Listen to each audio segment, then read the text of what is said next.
attempt from these platforms to make stuff like this, it's always like this: legalize humor, fight the woke mind virus. It's always like, follow us to support free speech and fight cancel culture, and trigger warning, this is the most triggering thing you'll ever see. This is what Hollywood doesn't want you to. And it's like, no, if you make something good, you don't have to use these begging, you know, to fight cancel culture and support free speech to force people to watch it. This is the Talk Down.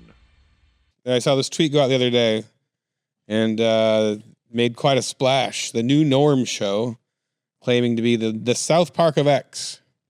And then they said legalize humor, and then they put a laugh emoji after that. And then they released this pilot. And the frustrating thing for me is, like, there's no group I want to support more than conservatives making animation. Yeah, if it's good. And this was so frustrating to behold. Like, even just the moment I saw, just to start by saying, like, oh, you want to see my new cartoon? It's the South Park of whatever platform I'm on. To compare yourself to South Park and to and to declare it yourself that it's funny. The other thing is they put that laughing emoji. I always point this out. This is what girls will do this in text messages a lot, or bad comedians on Facebook and Twitter.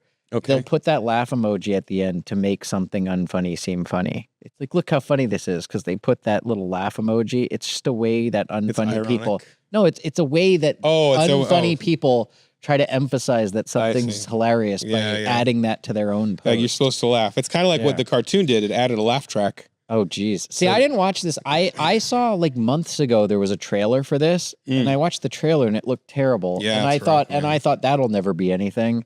And then this week I heard all these people saying how bad it is.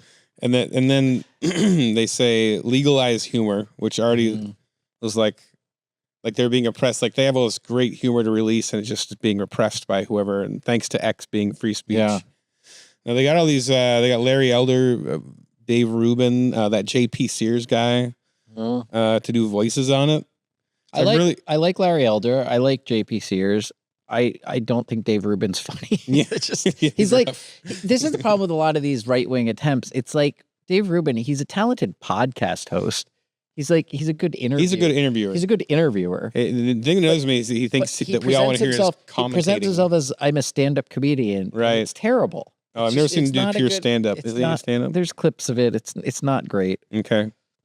But yeah, so and JP has been funny. We did a sketch with him. Everything I've seen him drives me a little crazy. But so I like JP Sears a lot. He worked with us on a sketch that turned out really well. I will say, and this is another, I think, general thing with right-wing media. I think he's a lot of his early stuff when he was sort of parodying the like what was it, like the new age yoga instructors and vegans and stuff like that. I think that stuff was very funny. I think with any of these comics, the more and more they become beholden to their own political audience, right? It kind of waters down some of the comedic aspects of it. Yeah. Yeah. So when I saw this, I just got the feeling this is, for one thing, I don't think the artist is the guy behind this. I think the artist got hired. I think the writer might have even gotten hired. It really feels like someone with some money said, oh, you know what they need for a TV show, an animated show. I'll tell you what. And like they did the pitch, which is the most generic, bad, anti-woke pitch. And but I mean, there's a lot of potential ideas in there, but like, it's just so, you see every joke coming a mile away. And it's just so frustrating. To me, every attempt, like we talked about this before, but with conservative media, when they try comedy, it's always very on the nose. It's always the same jokes and the same angles.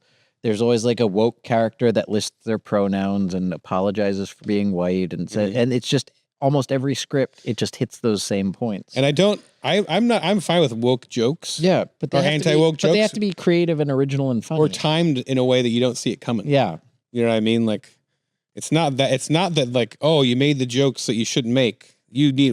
Comedy is illegal. It's just do it in a way that. And also, surprises they need to be making South Park's good at that. Yeah, and South Park's big because it's hilarious. If you make something that's funny, people will watch it. Every attempt from these platforms to make stuff like this, it's always like this: legalize humor, fight the woke mind virus. It's always like, follow us to support free speech and fight cancel culture, and trigger warning. This is the most triggering thing you'll ever see. This is what Hollywood doesn't want you to. And it's like, no, if you make something good, you don't have to use these begging, to fight cancel culture and support free speech to force people to watch it. It does really feel, if you watch it, it feels AI generated. It's that bad and it's rough. But, so I don't know. I haven't watched it though. Maybe I'd really like it. Yeah, you might love it. Who knows? Because I like sometimes I'm very contrarian. So maybe I'll like it. And I'll be like, all you guys, this is the new norm is awesome. It's the South Park of X.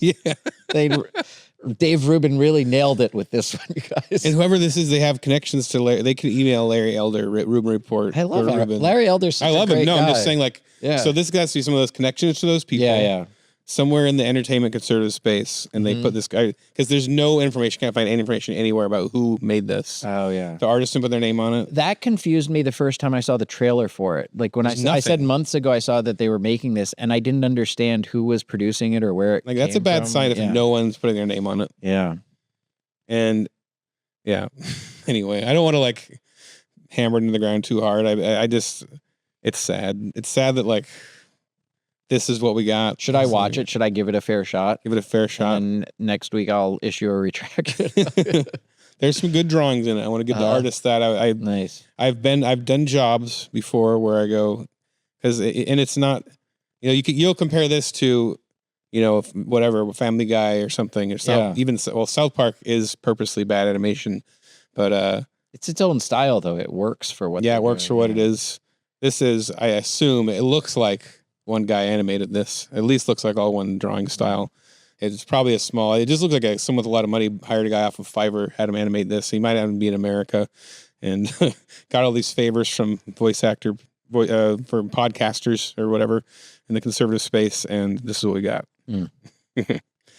Anyway, there's this big moment at the end where they Elon Musk shows up, but it's clearly just kissing his butt really bad. Did he do his own voice? And there's no voice, but it's clearly he's the big hero, he saved free speech. I don't know. It just anyway, we don't have to go on forever about it, but it's just frustrating, because I've been saying, conservatives could make such a great South Park style show. None of them understand comedy. They always it's every platform. They always do the same thing, and they always when we have conversations like this.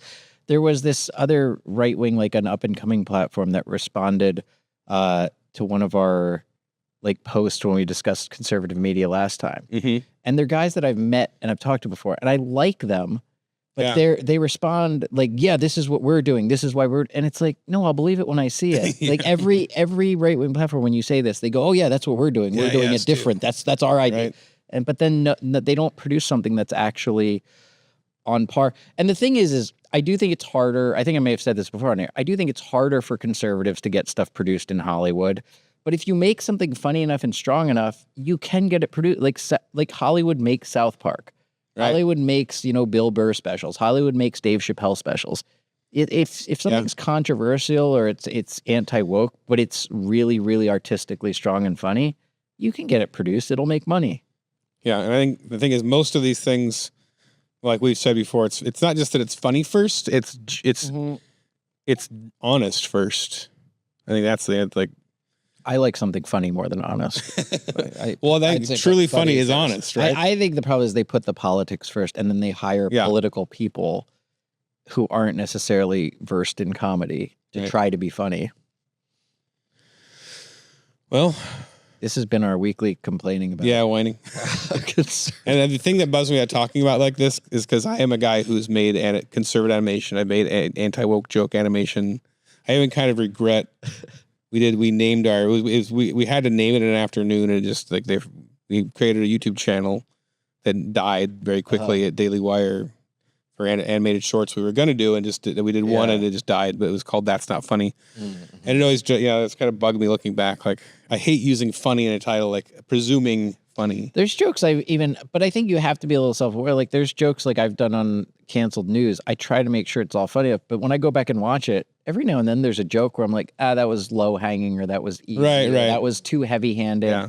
And it's you always want to balance that out with stuff that regardless of who's watching it, they'll find the comedy funny. And I don't want to come up with talking. I assume, especially probably the artists on this thing, the animator, I would get along with the people that made this thing. It's just a bummer that this is what we got. Like, And I should actually watch it. I'm here complaining about it. I haven't even watched it. Yeah. But just that tweet alone, it's such a bad plan. It's South Park when they effects. have to, Why would you say that? Whenever they have to market something like that instead of on its own merits, it's not a good sign. And also, they say support this show and help fight the woke mind virus. Like, that's it. And whether or not it's that funny, you have to support it to fight for free speech. I mean, anytime that's your argument, you're already hiding behind something and not standing by your actual work. Anyway, I felt like it was nice as it kind of brought conservatives and liberals together. Like, everybody hated it. I could see. Everybody was. So they did bring people together from both sides. Yeah, they did. Cheat their say that it's not good. Oh man, that was a good video. You should check out our channel for more great videos from the Talk Down and go to thetalkdown.com and maybe become a subscriber or something. If you like being talked down to, subscribe to the Talk Down. Do it. Do it.